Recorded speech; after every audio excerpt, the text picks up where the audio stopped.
एक धोखेबाज प्रेमिका। अनीता की खूबसूरती के किस्से कॉलेज में हर एक की जुबान पर थे। वह जब कॉलेज जाती तो हर ओर एक समासा बन जाता था। वह हरियाणा के एक छोटे से शहर सिरसा के नामी वकील की बेटी थी तथा बेहद ही खूबसूरत व प्रतिभाशाली थी। चालाक इतनी कि अपने आगे किसी को कुछ नहीं समझती थी। अभिजात्य व आत्मविश्वास से उसका नूरानी चेहरा हरदम चमकता रहता था। वह मुस्कुराती थी तो ऐसा लगता जैसे सामने वाले पर एहसान कर रही हो।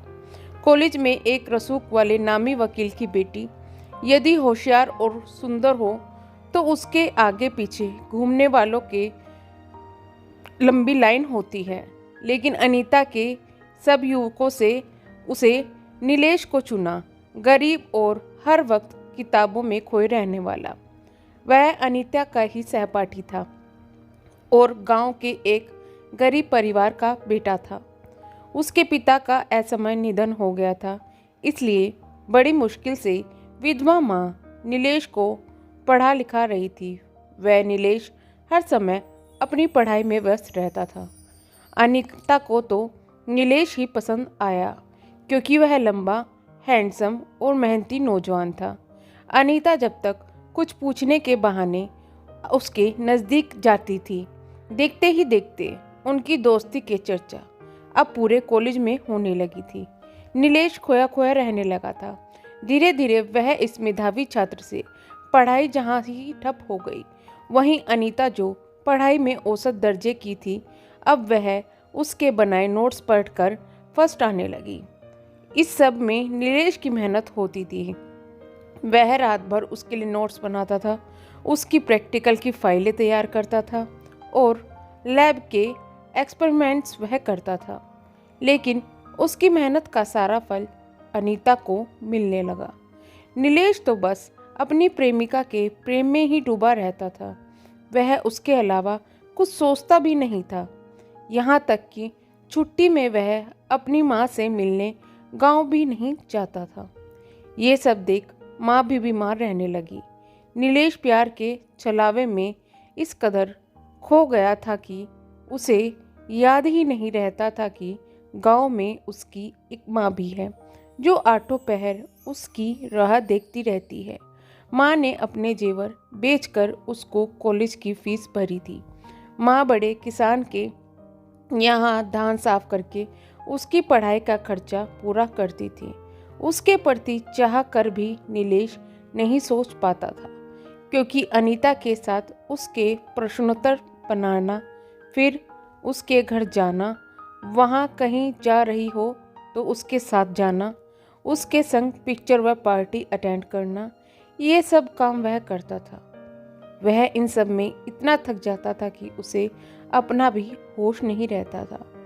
कॉलेज की गैरदगी में अनीता को देखकर ही वह एक गीत उस गाया, एक शेर सुनाया, मैं तुमको मुखातिब हूँ, इस हुस्न परी दिल में जो तुम की मुखातिब है।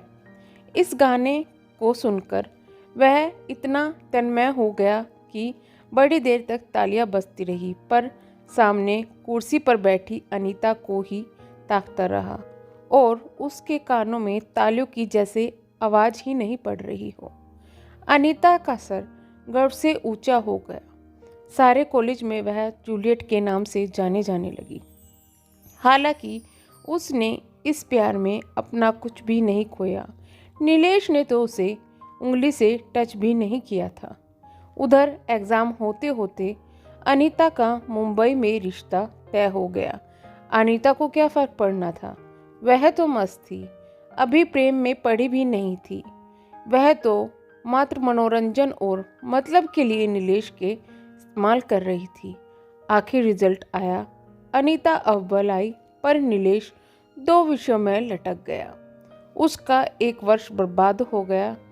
उधर अनीता विवाह कर मुंबई चली गई, जबकि नीलेश को प्यार में नाकामी और अवसाद हाथ लगा। उसका 1 साल बर्बाद हो गया। इतना ही नहीं, उसे इसका गम नहीं था, लेकिन वह दिल ही दिल में अनीता को चाहने लगा था। वह अनीता के एकदम चले जाने से इतना निराश हो गया कि उसने नींद की गोलियां खा ली, आत्महत्या का प्रयास किया। जब इन अनीता की बारात आ रही थी तो नीलेश अस्पताल में जीवन और मौत के बीच झूल रहा था। उसकी गरीब माँ का रो रो कर बुरा हाल था। वह नहीं समझ पा रही थी कि इस कक्षा में प्रथम आने वाला उसका बेटा आज कैसे फेल हो गया। वह इतना होशियार, सच्चा, ईमानदार व मेहनती था कि माँ ने उसके लिए असंख्य सपने सजोए थे, किंतु वह बेचारा इस प्यार में नाकाम बना। वह शराब पीने लगा। उसका भरा भरा चेहरा, शरीर हड्डियों का ढांचा बन गया और हड्डियों सा नजर आने लगा। तो इस वीडियो से, इस कहानी से आपने क्या सीखा, कमेंट बॉक्स में ज़रूर बताइएगा। प्यार एक अलग चीज़ है, लेकिन अपनी कामयाबी अपने माँ बाप को पहले रखना चाहिए। अगर आपको वीडियो पसंद आई है तो चैनल को सब्सक्राइब ज़रूर कीजिएगा और वीडियो को लाइक ज़रूर कीजिएगा। Thank you so much.